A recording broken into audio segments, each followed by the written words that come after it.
The live TV, सच सबसे आगे।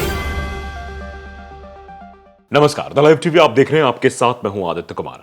राम मंदिर की प्राण प्रतिष्ठा को लेकर कई सारे बदलाव किए गए थे और उस दिन कई ऐलान भी किए गए थे, लेकिन कुछ ऐलानों को लेकर दबाव भी बनता हुआ सरकार पर दिखाई दे रहा था और जिनको पलटना भी पड़ा। दरअसल एक उस ऐलान में से ही एक बात निकलकर सामने आई जिसमें कई सारे बदलाव भी किए गए हैं। दरअसल ये कहा गया था कि बंदी रहेगी पूरी तरीके से, सब राममय रहेगा, हर जगह भगवा झंडा लहराएगा, कई सारी चीज़ें होंगी, यहाँ तक कि डॉक्टर्स को भी हाफ छुट्टी दी जाएगी।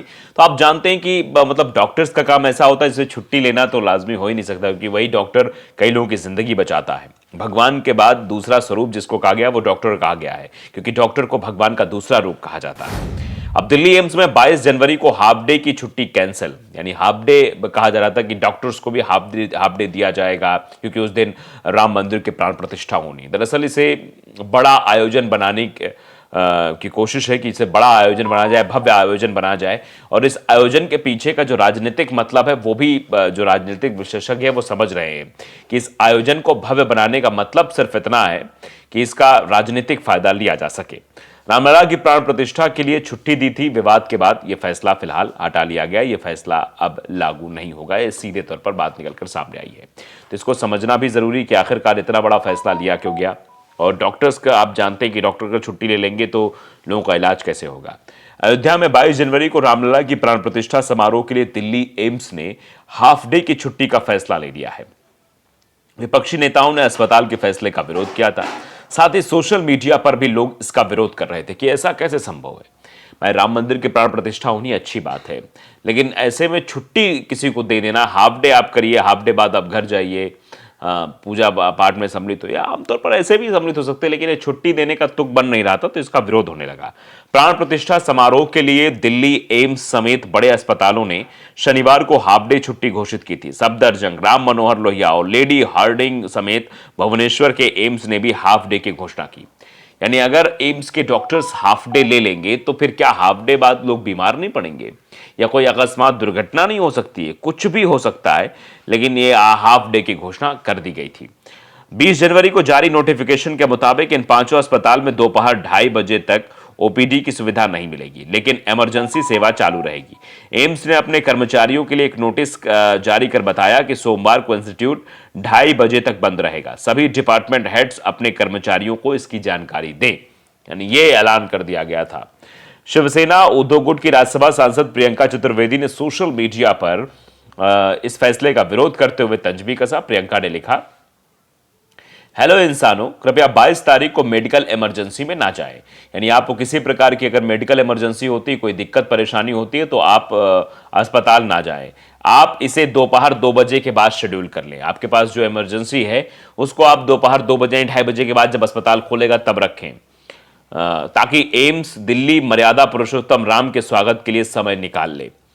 प्रियंका ने आगे लिखा, क्या भगवान इस बात से सहमत होंगे कि उनके स्वागत के लिए देश के सबसे बड़े अस्पताल में स्वास्थ्य सेवाएं बाधित हो जाएं, लोगों को इलाज ना मिले?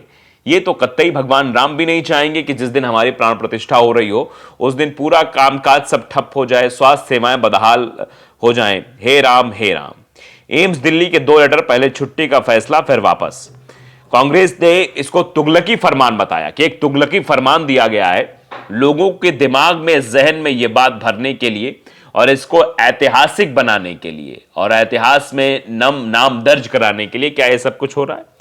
कांग्रेस नेता अलका लांबा ने सोशल मीडिया पर लिखा कि जिंदगी और मौत के बीच झूल रहे मरीजों के लिए यह तुगलकी फरमान मौत बनकर मंडराएगा। फैसला अमानवीय है, ऐसे फैसले तो भगवान राम को भी स्वीकार नहीं होंगे। वहीं तृणमूल कांग्रेस के राज्यसभा सांसद साकेत गोखले ने कहा, गरीब और मरने वाले लोग इंतजार कर सकते हैं, क्योंकि मोदी की प्राथमिकता में कैमरा और खुद का पीआर है। ये भी चीजें कही जा रही है कि कुछ लोग तो हैं उनको सिर्फ अपना दिखता है, कैमरा दिखता है, पीआर दिखता है, चीजें दिखती हैं, लेकिन उसके अलावा और किसी का जीवन नहीं दिखता है। केंद्र सरकार ने 18 जनवरी को जारी किया था हाफ डे छुट्टी का नोटिफिकेशन। केंद्र सरकार ने प्राण प्रतिष्ठा वाले केंद्रीय दिन जो है केंद्रीय संस्थानों में आधे दिन की छुट्टी रहने का नोटिफिकेशन 18 जनवरी को जारी किया था। इस दौरान सभी सरकारी कार्यालय और स्कूल कॉलेज बंद रहेंगे।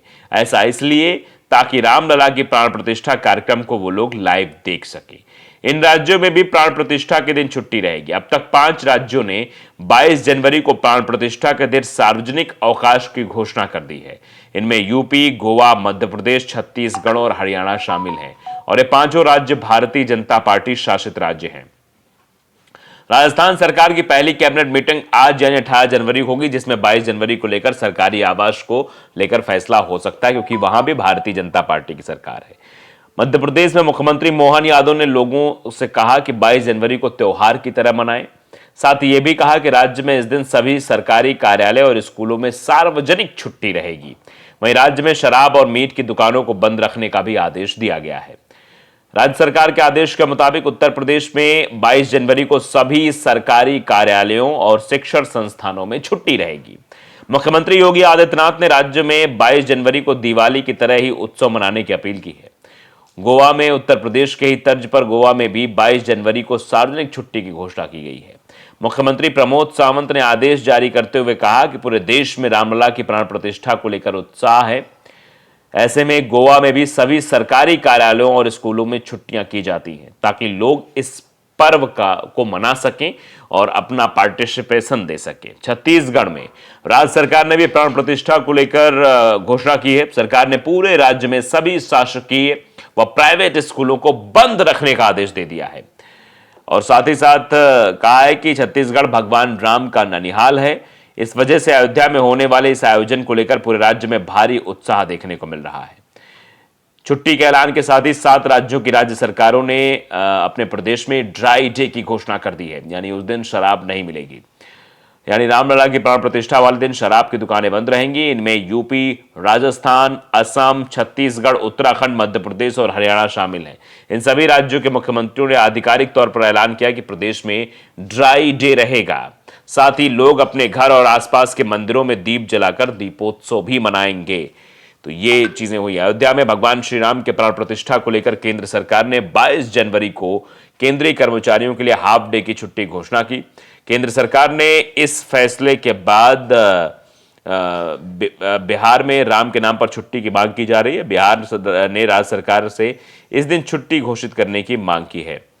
तो आप समझते हैं कि वहां भी ये सियासत साफ तौर पर दिखाई दे रही है। तो हर जगह सियासी भूचाल आया हुआ है और जो एम्स के डॉक्टरों को लेकर फैसला लिया गया था, ये कहीं ना कहीं लोग खटक रहा था और इस पर विरोध होना लाजमी था, क्योंकि भगवान राम भी शायद ये नहीं चाहेंगे कि जो उनके लोग हैं, जो उनके बनाए हुए, उनके रहमो करम पर चलने वाले लोग हैं, उनको अगर कोई तकलीफ होगी तो शायद वो भी खुश नहीं रहेंगे।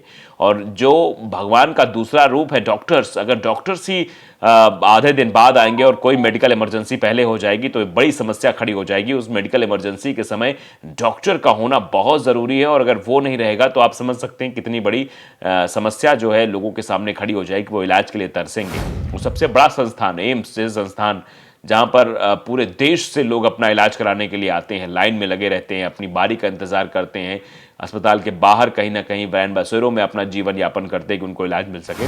तो ये इसलिए इसका विरोध हो रहा था और विरोध के बाद ये फैसला जो है केंद्र सरकार को पलटना पड़ा, यानी मोदी सरकार को पलटना पड़ा। द लाइव टीवी को अगर आपने सब्सक्राइब नहीं किया जरूर करिए, बेल आइकन दबाइए ताकि सच खबर आप तक पहुंचती रहे। नमस्कार। द लाइव टीवी, सच सबसे आगे।